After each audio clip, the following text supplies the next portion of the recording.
Video like जरूर कर लीजिए और ऐसे वीडियो लगातार फ्री में पाने के लिए चैनल को तुरंत सब्सक्राइब कर लीजिए और बेल आइकन को जरूर टैप कर लीजिए ताकि आगे भी सारे वीडियो आपको मिलते रहे। यूट्यूब में फॉलो करते हैं तो प्लीज ये वाला फ्री टेलीग्राम चैनल जरूर ज्वाइन कर लीजिएगा। सारे नोटिफिकेशन सारे अपडेट यहीं पे आते हैं, ध्यान रखिए। नमस्कार साथियों, स्वागत है आप सभी का स्टडी फॉर सिविल सर्विसेज में। ये क्लास है हमारी मॉडर्न इंडिया की और मॉडर्न इंडिया में जो आज का हमारा टॉपिक है वो है 1857 की क्रांति के परिणाम। देखो भाई, विद्रोह हुआ, विद्रोह के कारण हमने जाने और विद्रोह के क्षेत्र भी हमने पढ़ लिए। ठीक है, विद्रोह की अगर हम बात करें तो विद्रोह के बहुत सारे कारण थे, आर्थिक, राजनीतिक, सामाजिक कारण थे जिनकी वजह से विद्रोह हुआ। उसके बाद विद्रोह की जो निर्धारित तारीख थी वो थी 31 मई, लेकिन मेरठ में तैनात जो भारतीय टुकड़ी थी उसने 10 मई को ही विद्रोह कर दिया। विद्रोह हो गया समय से पहले, और जब समय से पहले हो गया तो उस इंटेंसिटी के साथ नहीं हो पाया जिसके साथ होना चाहिए था।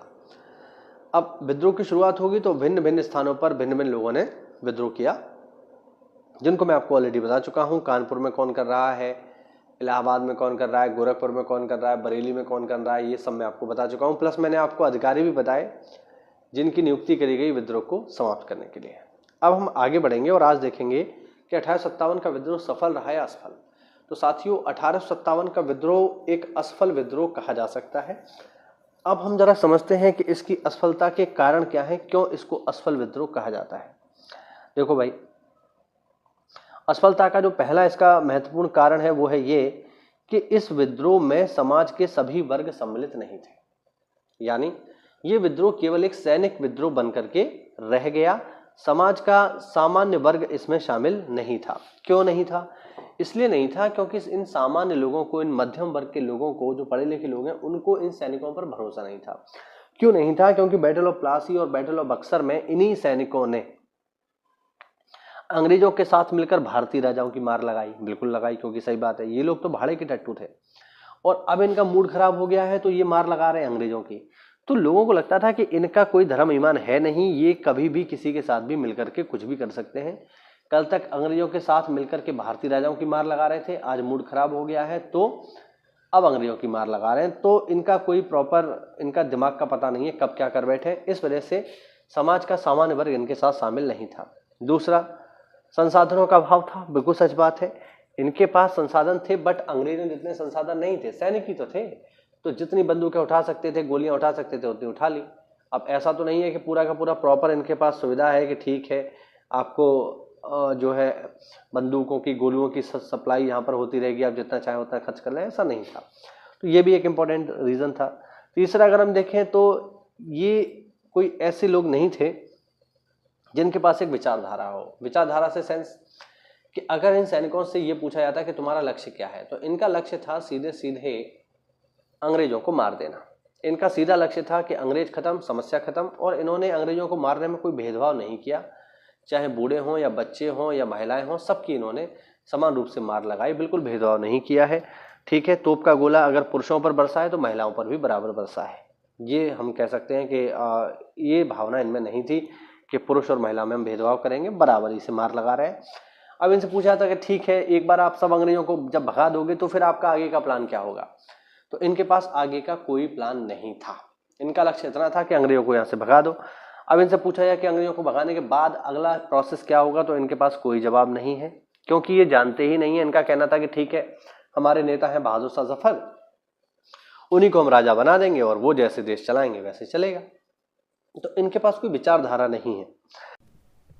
साथियों, यूपीएससी की बीपीओ परीक्षा का एग्ज़ाम 27 अप्रैल को होने वाला है, तो इसके लिए स्पेशल बैच लॉन्च कर दिया है स्टडी फॉर सिविल सर्विसेज में। इसमें आपको बहुत ही कम समय में और बहुत ही कम पैसे में आपको कंप्लीट तैयारी करवा दी जाएगी, पूरी की पूरी। यहाँ पर आप देख सकते हो मेंस का कंप्लीट स्टडी मटेरियल बैच आपको मिल जाएगा केवल 800 रुपये में, जिसमें आपको वीपीओ के लेटेस्ट ट्रेंड और पैटर्न के अकॉर्डिंग और ऑफिशियल सिलेबस के अकॉर्डिंग सारे के सारी चीज़ें दे दी जाएंगी। बेसिकली 3 चीज़ें आती हैं इसमें, पंचायती राज आएगा, कंप्यूटर आएगा और उत्तर प्रदेश स्पेशल आएगा।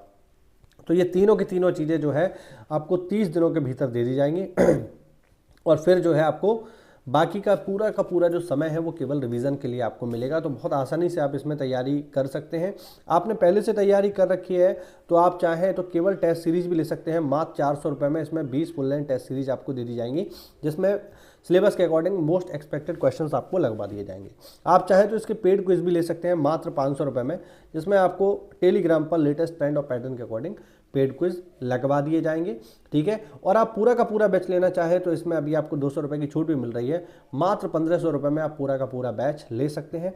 बैच लेने के लिए साथियों नीचे दिए गए नंबर्स पे आप कॉल कर लीजिए। धन्यवाद। चौथा हम देखें तो संपूर्ण देश में ये विद्रोह हुआ ही नहीं।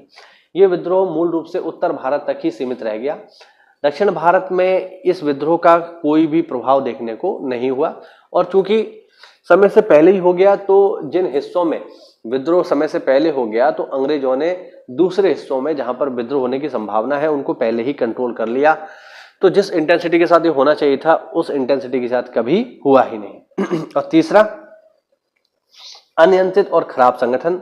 इनका कोई नेता नहीं था। ध्यान रखना, नेता के नाम पर इनके नेता कौन है? 82 साल के बहादुर शाह जफर। अब इन कारणों की वजह से ये हो गया असफल।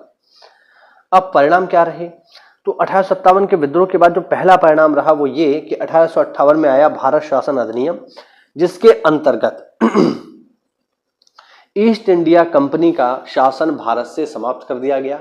और जिन क्षेत्रों को ईस्ट इंडिया कंपनी ने जीता था, जिन पर वो अभी तक शासन कर रही थी, ठीक है, प्लासी के युद्ध के बाद से, यानी करीब करीब 100 साल वो शासन कर चुकी है, 1757 से 1857, उन सभी विजित क्षेत्रों को ईस्ट इंडिया कंपनी से छीन करके दे दिया गया ब्रिटिश क्राउन को, क्योंकि ईस्ट इंडिया कंपनी एक व्यापारिक कंपनी है, ठीक है, और उसने जिन भी क्षेत्रों को जीता है उनके प्रशासन की जिम्मेदारी अब अंग्रेज सरकार की है, यानी ब्रिटिश क्राउन की है।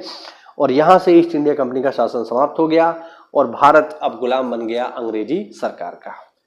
दूसरा, 1857 के विद्रोह के बाद रानी विक्टोरिया का घोषणा पत्र आया, जो कि 1 नवंबर 1858 को इलाहाबाद में पेश किया, और इसको पढ़ के सुनाया लॉर्ड कैनिंग ने, ठीक है, और इसके द्वारा कंपनी का शासन भारत से समाप्त हो गया।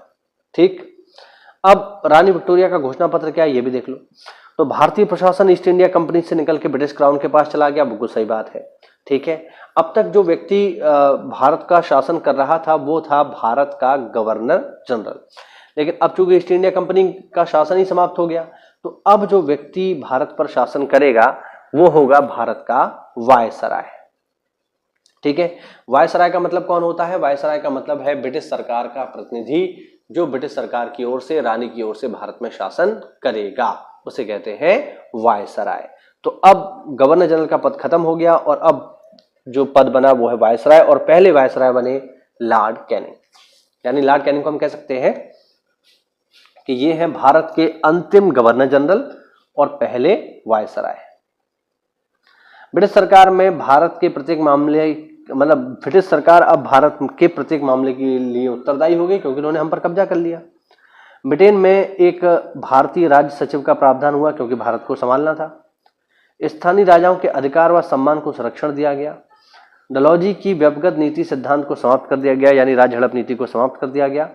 और भारतीय सैनिकों तथा अंग्रेज सैनिकों की संख्या का अनुपात 5:1 से घटाकर 2:1 कर दिया गया। यानी पहले क्या होता था? पहले एक अंग्रेज सैनिक पर कम से कम 5 भारतीय सैनिक होते थे, यानी अगर टोटल 6 सिपाही हैं तो 5 अंग्रेज होंगे, मतलब 5 भारतीय होंगे, 1 अंग्रेज होगा। लेकिन अब इन लोगों ने, इन भारतीय सिपाहियों ने विद्रोह कर दिया, तो इस अनुपात को घटाना था, तो अब इसको घटा करके ले आए कितना? 1:2 पे। यानी अगर 3 सैनिक हैं तो 1 अंग्रेज होगा, 2 भारतीय होंगे, यानी रेशियो को, भारतीय सैनिक की संख्या को काफी कम कर दिया गया। तो ये हुआ साथियों आज का हमारा वीडियो, ठीक है। उम्मीद करता हूँ ये आपको समझ में आया होगा। मिलते हैं अगली क्लास में, और अगर आप हमारे किसी भी पेड ग्रुप प्रोग्राम से जुड़ना चाहें, चाहे वो पीसीएस हो या बीईओ हो या आरओ के लिए हो, ठीक है, तो आप हमारे किसी भी पेड ग्रुप प्रोग्राम से जुड़ सकते हैं। उसके लिए इन दिए गए नंबर्स पे कॉल करना होगा। कोई डाउट हो तो कमेंट के माध्यम से पूछिए। मिलते हैं अगली क्लास में, तब तक के लिए जय हिंद, जय भारत, वंदे मातरम। साथियों, अगर तैयारी कर रहे हो आप लेखपाल की, तो आप देखेंगे लेखपाल का पेपर बहुत जल्दी होने वाला है। उसके लिए कहीं आपको भटकने की आवश्यकता नहीं है। वन स्टॉप डेस्टिनेशन है स्टडी फॉर सिविल सर्विसेज, जहां पर आपको मात्र 999 रुपए में राजस्व लेखपाल की मुख्य परीक्षा के लिए सारा का सारा स्टडी मटेरियल मिल जाएगा एक ही जगह पर। जिसमें आपको क्या क्या मिलेगा? जिसमें आपको सारा का सारा स्टडी मटेरियल मिलेगा, पीडीएफ नोट्स मिलेंगे, रिकॉर्डेड क्लासेस मिलेंगी, और जो भी लेटेस्ट ट्रेंड और पैटर्न अभी चल रहा है आयोग का, उसके अनुसार आपको ये सारी चीज़ें दे दी जाएंगी। मात्र 999 रुपये में आप इस कोर्स को अवेल कर सकते हैं। आपको लगता है कि आपने बहुत सारी तैयारी कर ली है, आपको पढ़ने की आवश्यकता नहीं है, केवल टेस्ट सीरीज चाहिए, तो टेस्ट सीरीज भी आप ले सकते हो मात्र 499 में। टेस्ट सीरीज भी हमारे एप्लीकेशन पर उपलब्ध है। इसके अलावा हमारे जो है जो टेलीग्राम कोर्सेज होते हैं वो भी जो है चलते रहते हैं समय समय पर। इसमें भी आपको सारा का सारा जो टेस्ट सीरीज है एग्जाम ओरिएंटेड मिलेगा, 100% रियल एग्जाम जैसी मिलेगी। तो ये सारी की सारी चीज़ें अभी जो है चल रही हैं। और इसके साथ साथ अगर आप जो है पीसीएस या फिर बीईओ या फिर आरओ की भी तैयारी कर रहे हैं तो हमारे पेड बैचेस चालू हैं। तो आज ही इनको लेने के लिए नीचे दिए गए नंबर्स पे कॉल करिए।